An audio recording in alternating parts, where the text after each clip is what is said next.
We are making noise, but we're doing it for a reason.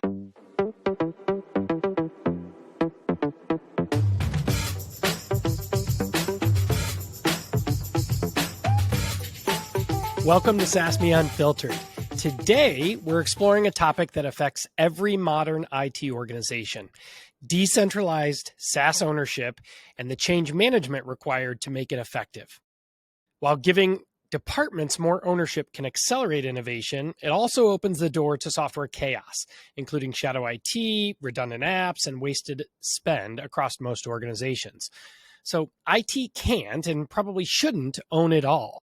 However, IT must drive structure, visibility, and accountability around their internal SaaS stacks. Well, our guest today is doing just that. Aaron Bass is on the business transformation team at Imagine Learning, where he's helping lead change from the inside out. He's working across teams, supporting app owners, and operationalizing shared responsibility for SaaS in a growing post-M&A environment. Welcome to the show, Aaron. Thanks for having me today. All right, so let's jump in. I want to talk a little bit about your business transformation team. Business transformation teams are recognized for really implementing significant organization-wide changes that help companies achieve their strategic objectives. So you're on the business transformation team, and a large portion of the SaaS management strategy and program sits with that team at Imagine Learning. I think that is really cool. Many times we see IT leading the charge. So to start off, love for you to share with our listeners, what is your team focused on and what's your role in all of it? Yeah. I don't really feel like the focus changes a little bit all the time. So like right now we're kind of going into budget season. So that's what the focus is trying to get people to kind of look at their technology stacks and see where they stand, what their future plans are, giving better visibility and for them to see kind of like what other teams are seeing and doing as well, just so we kind of have that broader scale for everyone to be able to just not have those silos so that they can see, collaborate, and work together so that we can try to be efficient with people's times, with the dollars and cents, with everything. There's also some work around building up the different policies related to SaaS, guardrails for people trying to like do business cases for why they need to do things, app catalogs as far as trying to also just kind of be able to see and search what's currently available, and then just trying to get the other stakeholders involved in the organization, like financial planning, legal and privacy, security team, IT team, etc. Aaron, when we were talking a couple of weeks ago, you used this phrase to describe the business transformation team, ruckus makers for good. I love that. Can you share a little bit more about that? We are making noise, but we're doing it for a reason. And, that reason is, to do good, because we want to do good for the company as a whole, but we also want to do good for the employees and our customers. Because as an employee, it's like, if you have too many tools, if you don't know where to go, if you know all of the things, like it's not necessarily a pleasant experience. Or if there's an existing tool and maybe the tool just isn't that great, looking at what other tools we already have in the toolbox, but then also looking at from the outside, what do we maybe need to add or plan for, and then asking the questions people don't want asked as well. So sometimes it's maybe hard for people to always see the good, but the intention is definitely there. Yeah, I feel like that there needs to be a sign or t-shirts with that phrase on it. I love that so much. How did business transformation end up owning SaaS management at Imagine Learning? Like, was there something that ignited that journey or a moment or eureka moment? I feel like in a way we almost don't own SaaS, because it's just a cooperative effort between so many people and teams. Because it's like, we can't do anything without the privacy and security team. We can't do anything without the IT team to onboard it. And so I feel like a lot of our ownership is just more of the getting the structure in place for people, as far as like just taking a step back, stop, breathe, kind of like look at the current field at our organization, and then the crawling and walking before you're running, because like we've been living in a world of where a lot of people are just running towards the next great thing. So just getting them to what problems are you having, what are you trying to solve, and from a technical solutions point of view, trying to figure out what is the best option for them. I love that, Aaron. I'd love to understand a little bit as well of, you brought SaaS management into the BT organization. What really began that journey? Was there an event? Was there something that happened internally at Imagine Learning that caused the team to say, boy, we need to centralize this visibility and bring it in within BT? Or was it just that growing need over time as more and more issues came up from distributed SaaS management internally? I think it was probably a little bit of both. So, like, there definitely has been the groundwork being laid for a number of years as far as trying to grow that visibility and someone needing to manage and handle things a little bit. Not that none of these things weren't ever happening, just getting better at them. And then, yeah, like last year, there were some organizational changes of where some teams got shifted around. So previously, I was actually in corporate IT, so I was doing a similar role, but then got shifted over to business transformation. And so, that helps a lot as well in like the current state that we're currently in the sense of I know a lot of those key players because I was on their team for so long. So it made bridging the gap a little bit easier, I feel like, in the sense of from like a peer level of like, I am now technically an outsider, but I was not an outsider. So there's a lot of understanding and grace. I feel like that goes both directions because of that. And then just like on a leadership level, the vice president for both teams, as far as like above IT and a business transformation, understanding what needs Imagine Learning to have and how we need to grow, and understanding that there needs to be an environment of where not only between them, but like everyone, just getting them involved and having the discussions on where we need to go and what we need to do. Yeah, that overview, kind of the glue of the organization.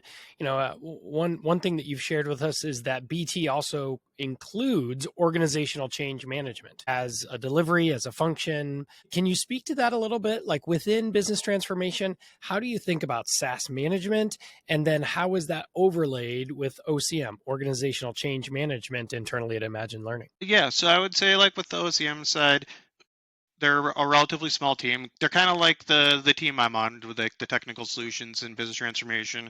So we're kind of growing and figuring out what this world looks like. And so their focus for the most part thus far has been changes related to some of our larger enterprise systems and making sure that we can get people on board with the major changes that happen with that work and utilizing it and getting feedback from them and supporting them.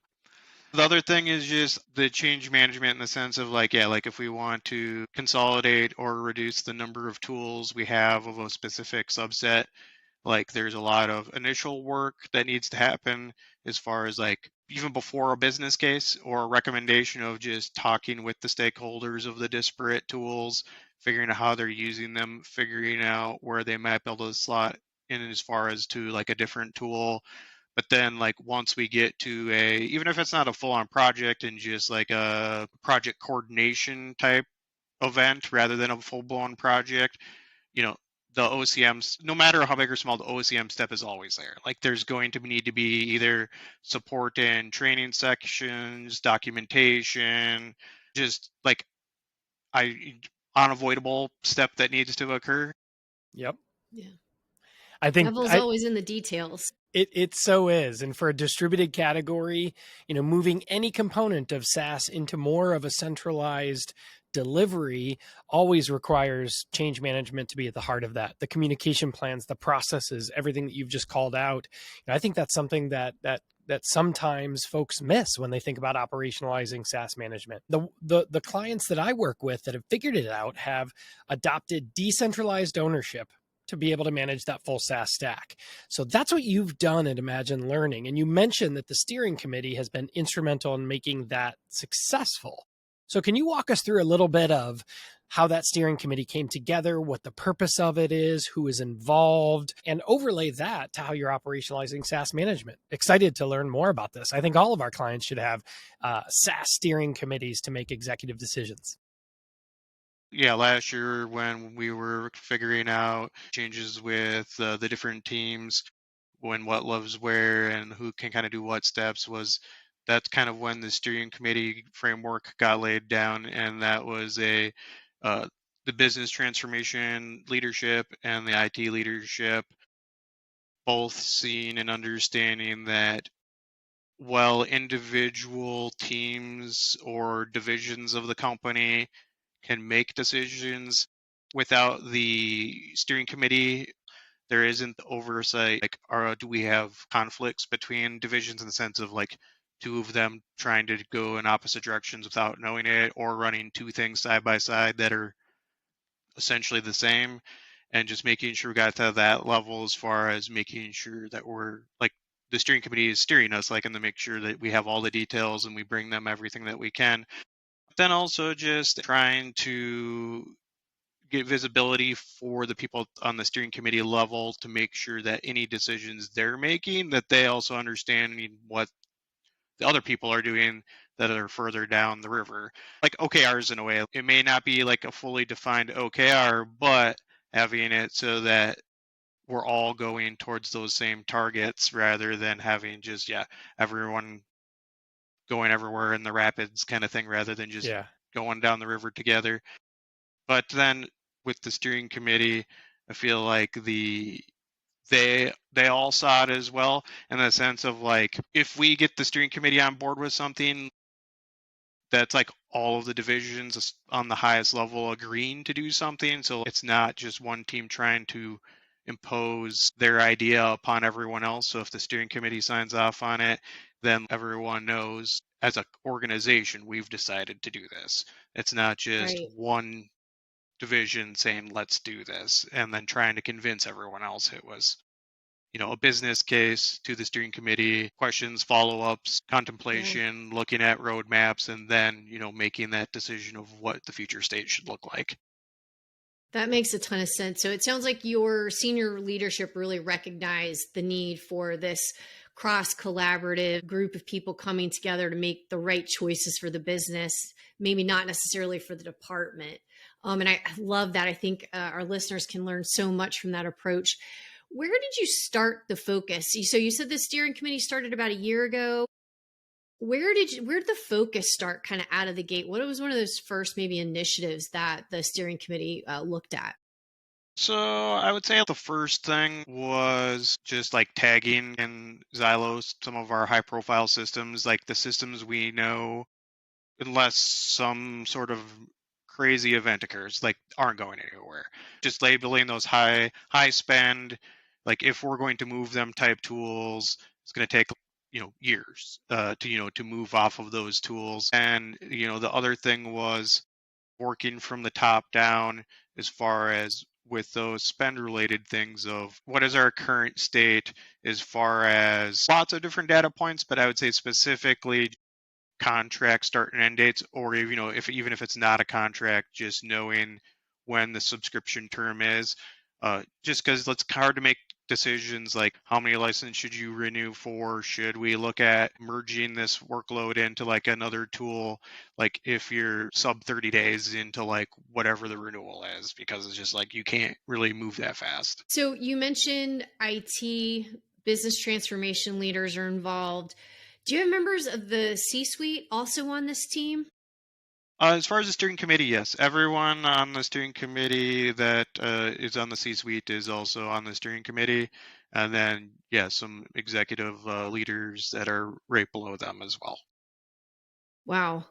I love the intention, the purpose, the strategy behind putting together this steering committee. I called it a team. I think it sounds like a really cool team to be a part of. So if I'm listening to kind of you walk through this, it to me really sounds like the success of this is coming from the collaboration, but also the communication. That the business leaders at Imagine Learning, they want the focus, the data that you mentioned, to really be the crux to inform their decision making. However, as we all know, as those of us who deal with data dumps can sometimes be overwhelming and maybe could potentially detract from the steering committee's focus. What do the members of your steering committee, what do they really care about? Like, what are the data points that have been really key for them to drive action?